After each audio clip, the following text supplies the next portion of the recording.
Honestly, sir, your presence is just bad for business. Those marks on your face, your hands, they're unsettling for our more distinguished clientele. Frankly, they're disgusting. The words slipped from restaurant manager Chad Morrison's lips like poison, each syllable cutting through the air toward the elderly man sitting alone in the corner booth. Frank Williams, 72, adjusted his worn flannel shirt and looked down at his half-eaten meatloaf, a simple comfort food he'd promised himself as a rare treat. The warmth of the meal had already been stolen by the chill of the manager's contempt. A slight tremor ran through Frank's weathered hands, hands that bore the silver trails of old burns, silent witnesses to a life of service and sacrifice. He didn't speak, didn't argue. He simply absorbed the insult, another layer forming over wounds that never truly healed. This was the quiet humiliation he'd learned to expect from people who looked at his scars and saw only ugliness. But it never hurt any less. The busy dining room of Morrison's Steakhouse continued its cheerful hum around them, other customers enjoying their Sunday lunch, blissfully unaware of the cruelty unfolding just tables away. Frank's day had started like any other in his modest one-bedroom apartment. The morning sun filtered through faded curtains, illuminating a room filled with memories he rarely shared. A single photograph on his nightstand showed a younger Frank, barely 20, surrounded by other young men in army fatigues, their arms around each other, smiles wide despite the jungle clearing behind them. Today marked an anniversary of sorts, 47 years since a day of fire and screaming, a day that had marked not just his skin but his very soul. He decided, almost on impulse, to treat himself to lunch somewhere nice, somewhere with soft music and warm lighting where he could pretend, just for an hour, that the world was kinder. Will Frank's quiet dignity be enough to withstand this public humiliation? Frank had chosen Morrison's Steakhouse based on a newspaper ad promising fine dining for discerning guests. He'd put on his best shirt, a faded blue button-down, and his old brown jacket, a remnant from better days. His nature was gentle, unassuming.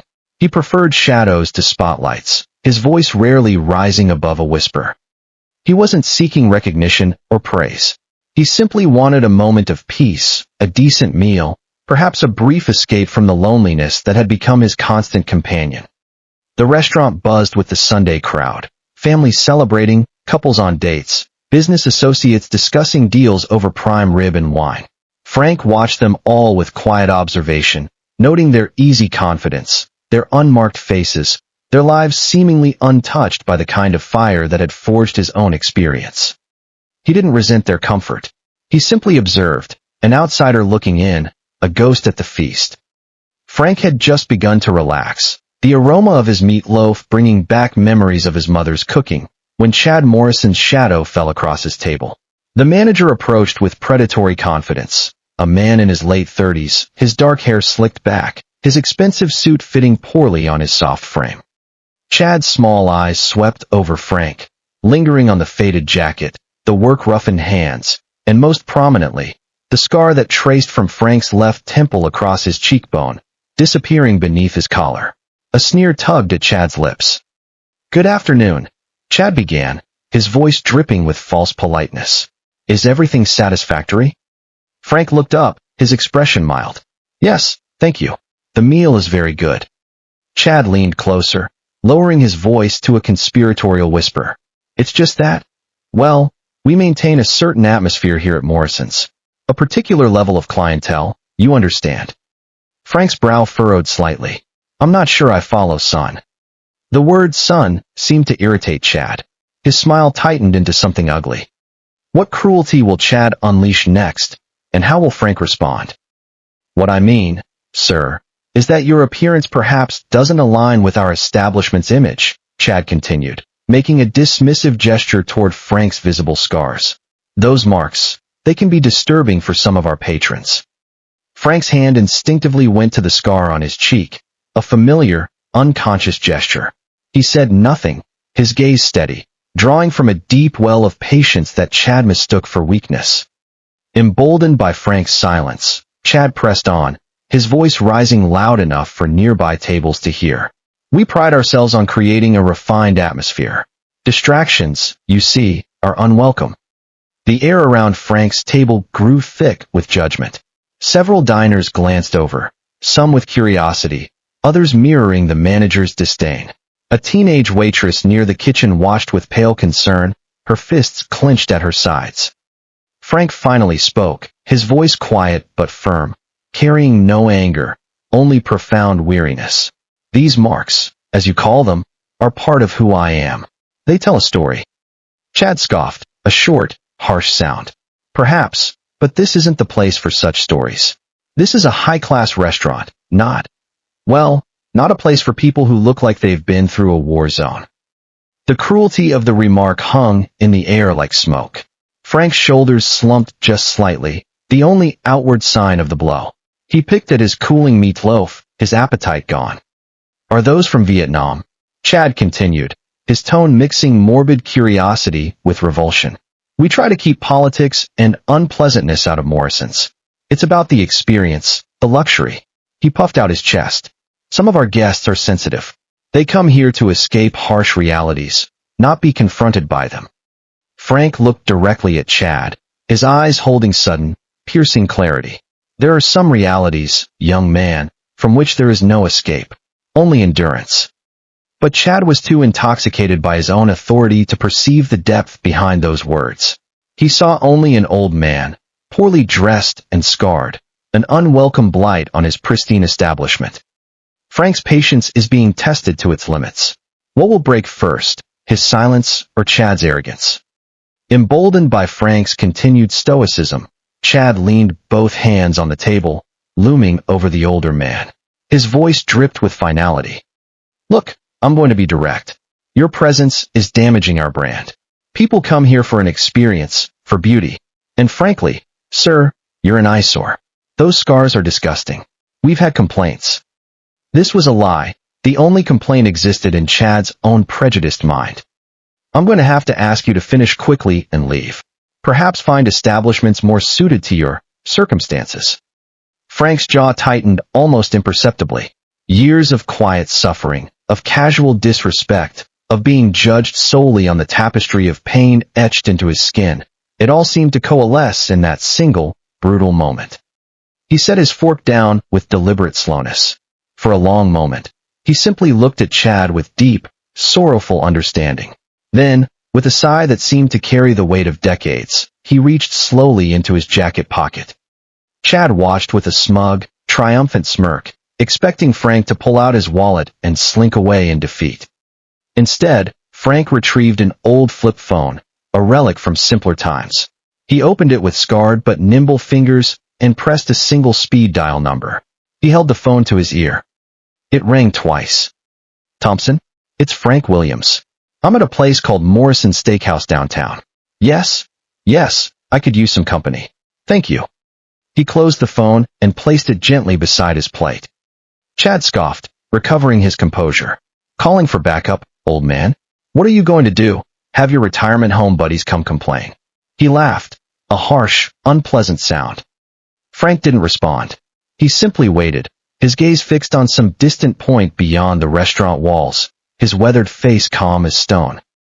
Who is Thompson, and what kind of company has Frank called for? Less than 5 minutes later, an eternity for the pacing, impatient Chad and a moment of quiet reflection for Frank, the ornate glass doors of Morrison's Steakhouse burst open with decisive force. The ambient chatter, the clinking of silverware, the soft background music, it all seemed to pause, then die, as if someone had sucked the sound from the room. Framed in the entrance stood a figure that commanded instant attention. Colonel James Thompson, tall and broad-shouldered, stood perfectly straight in his U.S. Army dress blues. The ribbons on his chest formed a colorful testament to a long and distinguished career. His face was stern, his eyes sharp as they swept the room, missing nothing. Behind him, visible through the glass, more figures in identical dress uniforms spread out across the sidewalk. Their presence filled the doorway, polished boots gleaming, posture radiating disciplined power. There were at least 12 of them, men and women forming a silent, formidable formation. The air in Morrison's Steakhouse crackled with new, palpable tension. Diners froze with forks halfway to their mouths. Conversations cut short. Chad, who had been strutting near the hostess stand, turned with an irritated question forming on his lips, then stopped dead. His jaw literally dropped. His face drained to a sickly, chalky white. The smugness vanished, replaced by dawning, horrified comprehension. Colonel Thompson's gaze locked onto Frank, seated quietly in his corner booth. Ignoring Chad's stunned, open-mouthed stare, Thompson strode purposefully across the restaurant. His every step was measured and resonant on the carpeted floor. The other uniformed soldiers followed, their movements precise and economical as they formed an honor guard along the aisle. Chad jolted into motion, driven by primal self-preservation mixed with desperate attempts to reclaim control. He scurried forward. "Sir, Colonel, welcome to Morrison Steakhouse. Can I help you? Do you have a reservation?" His voice was a squeak, a pathetic shadow of its earlier arrogance. Colonel Thompson didn't even glance at him. He continued directly to Frank's table, stopping directly in front of the older man. The moment of truth has arrived. What connection do these soldiers have to Frank? For a moment, the two men simply looked at each other, a silent communication passing between them.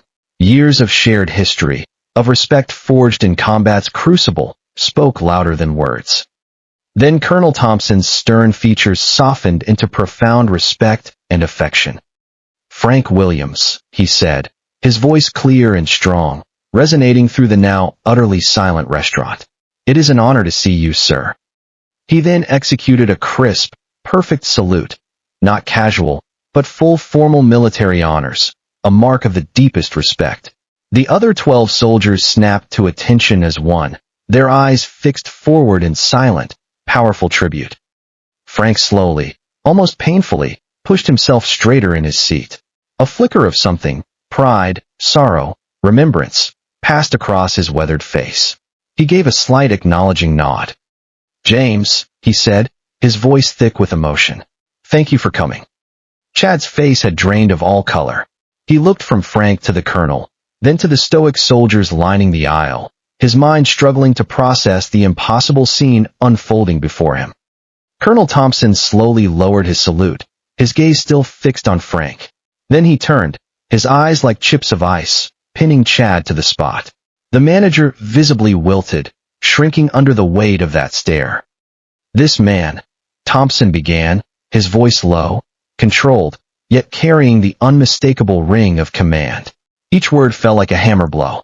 "This man, Frank Williams, whose marks you found so disgusting. He earned every single one of them, saving the lives of men under his command. Men like me." He tapped his own chest. "I Drang Valley, November 1965. Then Lieutenant Williams' platoon was ambushed, pinned down, taking heavy fire. Our APC took an RPG hit. It was burning, ammunition cooking off. 3 of us were trapped inside, wounded, unconscious. Myself included." Thompson's voice grew thick with emotion. While others sought cover, Lieutenant Williams, with no thought for his own safety, charged back into that inferno. He dragged out Sergeant Martinez, then Private Jackson, then me. He paused, his gaze distant, seeing smoke and fire from that distant day. He was hit multiple times. Shrapnel, burns. He took fire meant for us. Those disgusting scars you casually mock today, Mr. Morrison, aren't blemishes. They're medals of honor. They're testament to a hero who walked through hell and brought his men back. The truth is revealed, but what will be the consequences for Chad's cruelty? A murmur rippled through the restaurant. Diners stared, first at Thompson, then at Frank, their expressions shifting from indifference to shock, awe, and profound dawning shame. The teenage waitress near the kitchen openly wept, her hand covering her mouth. One of the uniformed soldiers, a woman with captain's bars, stepped forward slightly. "He was awarded the Distinguished Service Cross for his actions that day, sir," she said, her voice filled with pride, addressing Thompson but ensuring Chad heard every word. "Though he never wears it." Frank simply looked down at his scarred hands resting on the table. Chad was utterly speechless, his face a mask of disbelief and growing terror. He looked like a drowning man, his mouth opening and closing soundlessly. The patrons who had earlier smirked or looked away in discomfort now stared at Frank with expressions of stunned reverence. Some had tears in their eyes. The weight of their misjudgment, their casual cruelty, settled upon them like lead. Colonel Thompson continued, his voice like granite. We were scheduled for our annual unit reunion lunch today, Mr. Morrison, a tradition we've upheld for nearly 50 years. Frank was supposed to join us later. He said he wanted a quiet meal by himself first. A moment of reflection. Thompson stepped closer to Chad, whose eyes were wide with panic. He called me not to complain about your disgraceful behavior, though he would have been well within his rights. He called his family. Thompson gestured broadly to the uniformed men and women standing silently, their presence an unbreakable wall of solidarity. And his family always answers. This man you deemed an eyesore is the finest officer I've ever had the privilege to serve under. His courage, his sacrifice, it's the foundation upon which soldiers like us build our lives. He deserves to eat in any establishment he chooses, and to be treated not just with courtesy, but with the deepest respect this country can offer. Chad finally found his voice, a pathetic, stammering whimper. I didn't know. I am so sorry. Please. Colonel Thompson cut him off with a sharp, dismissive wave. Save your apologies. They're as worthless as your judgment. He turned back to Frank. Sir, if you're ready, we have a table waiting where your scars will be seen for what they are, symbols of honor, not shame. Two soldiers stepped forward. One, a burly sergeant major, gently pulled out Frank's chair. The other, the young female captain, offered Frank her arm with a warm, respectful smile. Frank looked at her, then at Thompson, then around at the faces of his men, his family. A slow, genuine smile, the first Chad had seen, spread across his weathered face, illuminating it from within. He took the captain's arm. Thank you, he said, his voice stronger now. I believe I am ready. Frank Williams walked out of Morrison's Steakhouse not as a dismissed outcast, but as an honored hero, flanked by his loyal unit. The remaining diners rose spontaneously to their feet. Applause began, hesitant at first, then growing in strength, filling the restaurant with belated but heartfelt tribute. Chad Morrison was left standing alone, humiliated and trembling, the ruins of his arrogance crumbling around him. Within the hour, the restaurant owner arrived, summoned by Colonel Thompson's swift phone call. A decisive reckoning followed for Mr. Morrison. His tenure as manager ended that very day. But the story didn't end there. Word of the incident spread through the community. Frank, who had always lived quietly, found himself greeted with respectful nods on the street, with heartfelt handshakes from strangers who had heard his story. The true measure of a person isn't found in their appearance, their clothes, or the smoothness of their skin, but in the content of their character and the courage within their heart. True heroes often bear scars, visible and invisible reminders of battles fought and sacrifices made not for glory, but for others.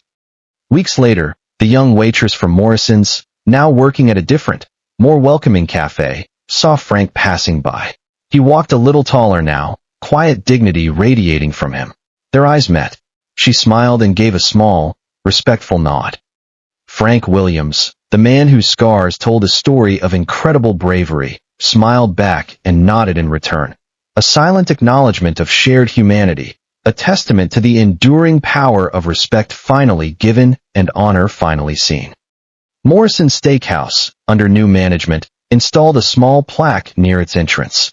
With utmost gratitude and respect, we honor all who have served. Never judge a soul by the burdens they carry or the marks life has left upon them. For beneath the surface may lie strength and nobility that could humble nations. Subscribe to Everyday Hero Files if you believe in the quiet dignity of unsung heroes and the importance of treating every individual with the honor they deserve.